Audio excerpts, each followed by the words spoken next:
তারপর আসলো চট্টগ্রাম বন্দরের কথা বলল। উনি মানুষকে বলতেছে দেশের মানুষ নাকি চট্টগ্রাম বন্দরের পক্ষে, এবং বলতেছে চট্টগ্রাম বন্দরের মানে পক্ষে মিন্স চট্টগ্রাম বন্দর বিদেশিদেরকে দিয়ে দেওয়ার পক্ষে, সেটা যেন অব্যাহত হয়, সমর্থন যেন অব্যাহত রাখে। বাংলাদেশের একটি মানুষও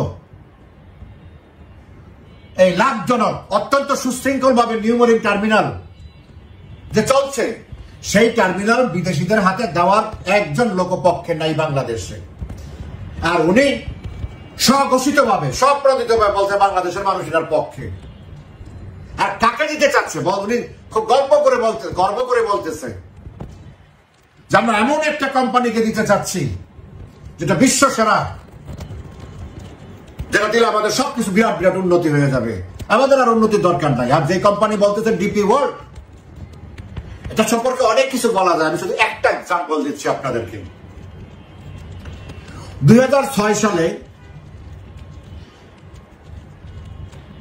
ডিপি ওয়ার্ল্ড যখন P&O ব্রিটিশ কোম্পানি কিনে ফেলে, তখন সেই ব্রিটিশ কোম্পানির অধীনে ছিল আমেরিকার 6টা বন্দর, new York, new jersey, Baltimore, new Orleans, Philadelphia, Miami. এই 6টা বন্দর ছিল P&Oর আন্ডারে, ব্রিটিশ কোম্পানি। কিন্তু ব্রিটিশ কোম্পানি যখন ওই কোম্পানিটা যখন এই ডিপি ওয়ার্ল্ড কিনলো, তখন আমেরিকার রাজনীতিবিদরা বলল যে no, we can trust British but we cannot trust other management like Dubai, DP World।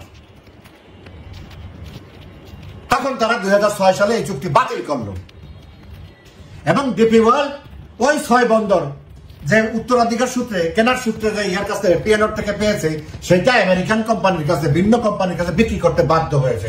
America কেন এটা দেয় নাই? বিকজ নিরাপত্তার স্বার্থে। তারা বলছে যে আমাদের জাতীয় নিরাপত্তা স্বার্থে আমরা এই ধরনের কোম্পানিকে আমরা আমাদের বন্দর ম্যানেজমেন্টের জন্য দিতে পারি না।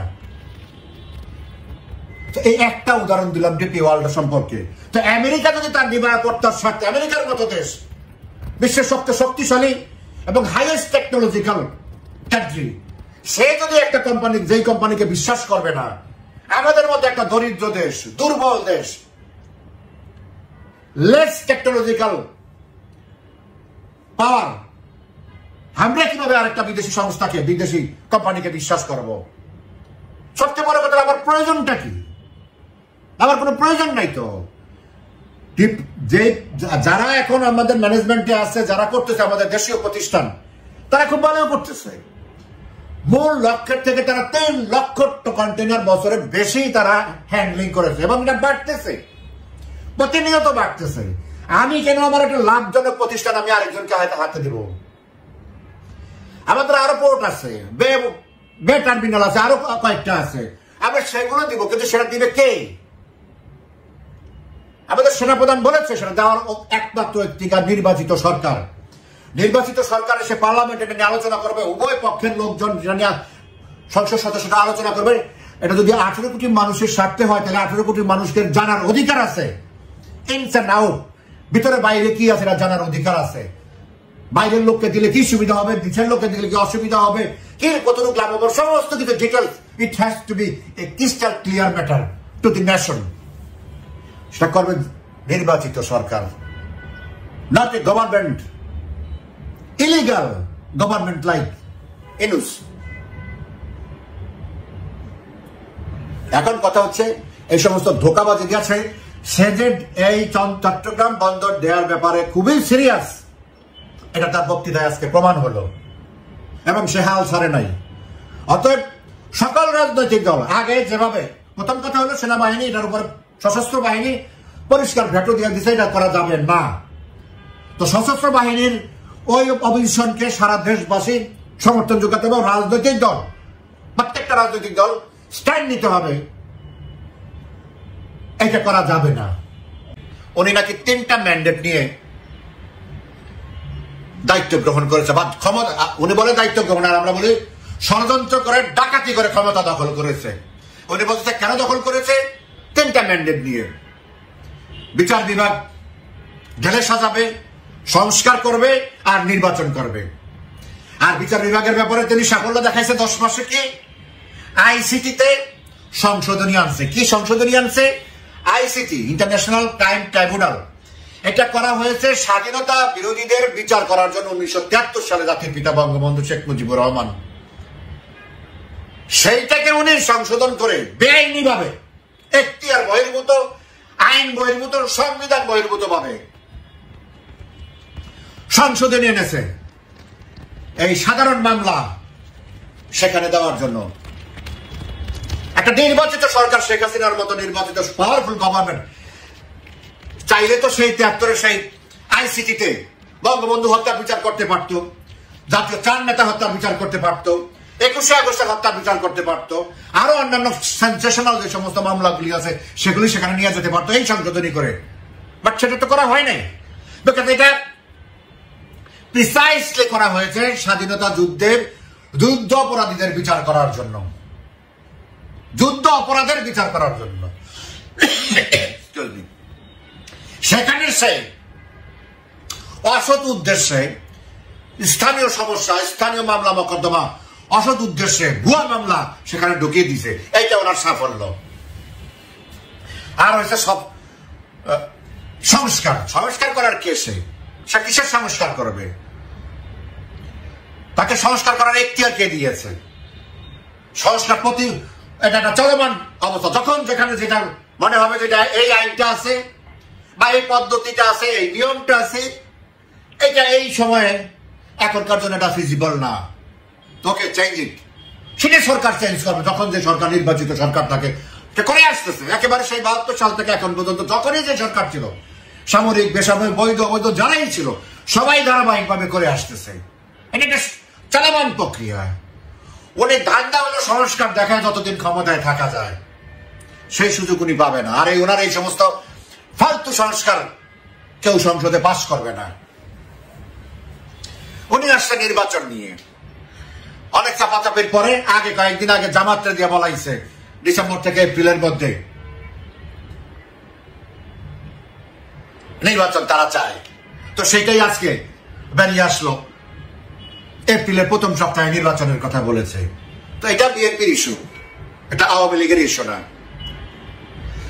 নির্বাচন ইস্যুটা এটা বিএনপির ইস্যু। বিএনপি ডিসেম্বরে চেয়েছে এবং এটা নিয়ে তারা দেন দরবার করতেছে, এটা তাদের ইস্যু। আমাদের ইস্যু হচ্ছে, আওয়ামী লীগের ইস্যু হচ্ছে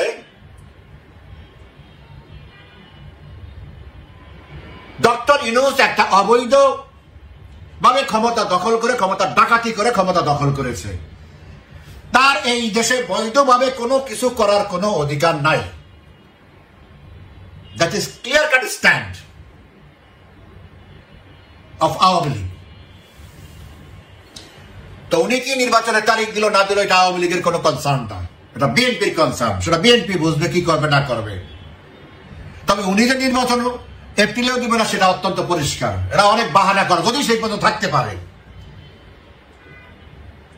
এপ্রিলে বলার একটা উদ্দেশ্য আছে। উনি যাচ্ছে লন্ডনে 9 তারিখে। অলরেডি বাজারে ছাড়া হয়েছে যে তারেক রহমানের সাথে একটা মিটিং টিটিং করা যায় কিনা। আমি যতটুকু বুঝি তারেক রহমান মিটিং করতে পারে, তারেক জিয়া মিটিং তার সাথে করতে পারে, শর্ত একটাই, ডিসেম্বরে নির্বাচন দিতে হবে। তাতে কোনো সমস্যা। কারণ তারেক রহমানের অন্যান্য লোকজন তো সব প্রতিনিয়তই তার সাথে মিটিং করে, মিছিল করে, সরকারি টিকায় রাখছে তারা, তাদেরই সরকার, সেখানে দোষের কিছু নাই।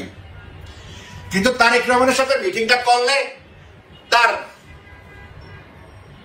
স্ট্রেংথটা বাড়ানোর একটা প্রোপাগান্ডা সে করতে পারবে। কিন্তু তারেক রহমানও নিশ্চয়ই তার কাছ থেকে সেই কমিটমেন্ট যদি পায় যে ডিসেম্বরে নির্বাচন দিবে, যাবে। আবার এখানে আবার ওনার আবার ওভার ট্রাম্প আছে। ওনার ধান্দা হলো যে চলো তুমি আর আমি মিলেমিশে খাই। ওনার তো এখনো পেট ভরে নাই, ওনার পেট এখনো ভরে নাই। ওনার মামলা শেষ করছে, উনি তো আসছে ওনার স্বার্থ উদ্ধার করার জন্য, দেশের স্বার্থ বিসর্জন দিয়ে, দেশের 12টা বাজিয়ে উনি ওনার স্বার্থ উদ্ধার করলো। উনি ওনার মামলা মোকদ্দমা শেষ করলো। 666 কোটি টাকার কর ফাঁকি সেটাও সে মাফ করায় নিল। গ্রামীণ ব্যাংকের 5 বছরের সুদ মাফ করলো। ওনার কোম্পানির নামে মেডিকেল কলেজ নিল, ওনার কোম্পানির নামে বিশ্ববিদ্যালয় নিল। পূর্বাচলে 4000 কাঠার উপরে জমি নিল, দিয়াবাড়িতে 5 একরের উপরে জমি নিল, চট্টগ্রামে জমি নিল, নগদ বিকাশের মতো digital world system mobile banking নিল, স্টার্লিং আনলো গ্রামীণের নামে, আরো অনেক কিছু। এটা হলো ওনার। আর ওনার হয়ে যারা এই ষড়যন্ত্রের সাথে জড়িত ছিল 5ই আগস্ট ঘটানোর জন্য, তাদের প্রত্যেককে স্বাবলম্বী করার দায়িত্ব তার। সবাই শত শত হাজার হাজার কোটি টাকার মালিক বানিয়ে দিল, আরো যে কদিন থাকতে পারবে আরো বেশি বানিয়ে দিতে পারবে। তো উনি তো ওনার স্বার্থে সবগুলো সেফটি পথ উদ্ধার করে ফেলছে।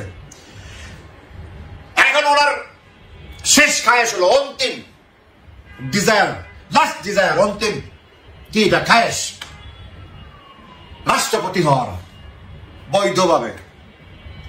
ওইটাই তারেক জিয়ার সাথে তার কন্ডিশন। ঠিক আছে, আমি আর ডিসেম্বরে নির্বাচন দিয়ে দেবো, দরকার 1 মাস আগে দেবো, আমাকে তোমরা রাষ্ট্রপতি হিসাবে মেনে নাও, আমাকে রাষ্ট্রপতি নির্বাচন করো। এই হলো ওনার এখন ধান্দা। দেখা যাক ওনার ধান্দা। ওনারা তো ধান্দা তো করতেই আছে। বিএনপি, জামাত, ইউনূসের তো একই জোট, তো ওনাদের এটা নিজস্ব ব্যাপার। আর কি করতে পারে সেটা জানি, তারা তো একসাথেই আছে। এখন শুধু পোর্টফোলিও চেঞ্জ করার ব্যাপার হইতেই পারে। তারেক যে যদি দেখে যে তার ক্ষমতায় আসতে বাধা আছে ইউনূসের জন্য, ইউনূসের এটা সরাসরি আসতে পারতেছে না, অন্য কিছু হতে পারে, তখন সে রাজি হতেই পারে তার রাজনৈতিক স্বার্থে। তাদের ব্যাপার। ওনার সর্বশেষ কথা ছিল আজকের বক্তৃতায় ইউনূসের, দেশে যুদ্ধ অবস্থা বিরাজ করতেছে, সে ভয়ে আছে, আওয়ামী লীগ কখন তাকে সবল দেয়। এটা ঠিক, এই একটা কথা ঠিক বলেছে, শেষ কথা। এই শেষ কথাটাই উনি সঠিক বলেছেন। উনি বাঘের পিঠে সওয়ার হয়েছেন। যে কোনো সময় বাঘ তাকে খেয়ে ফেলতে পারে। আমাদের প্রয়াত নেতা সুরঞ্জিত সেনগুপ্ত বলেছিল, বাঘে দললে ছাড়ে, শেখ হাসিনা দললে ছাড়ে না। তো শেখ হাসিনা ওনাকে ধরেছে, ওনার ষড়কলাও পূর্ণ হয়েছে। উনি যতই যুদ্ধ অবস্থা মানক আর সবলের ভয় ভীত থাকুক, সবল উনি খাবেই। ওনার অন্তিম স্বপ্ন ওনার ইনশাআল্লাহ পূরণ হবে না। বাকিটা ঈদের পরের থেকে সবাই দেখতে পাবে। নির্বাচন হবে, কিন্তু সেটা ইউনূসের অধীনে না, এটা নিশ্চিত করে বলতে পারি আমি। ইউনূসের অধীনে বাংলাদেশে কোনো নির্বাচন হবে না।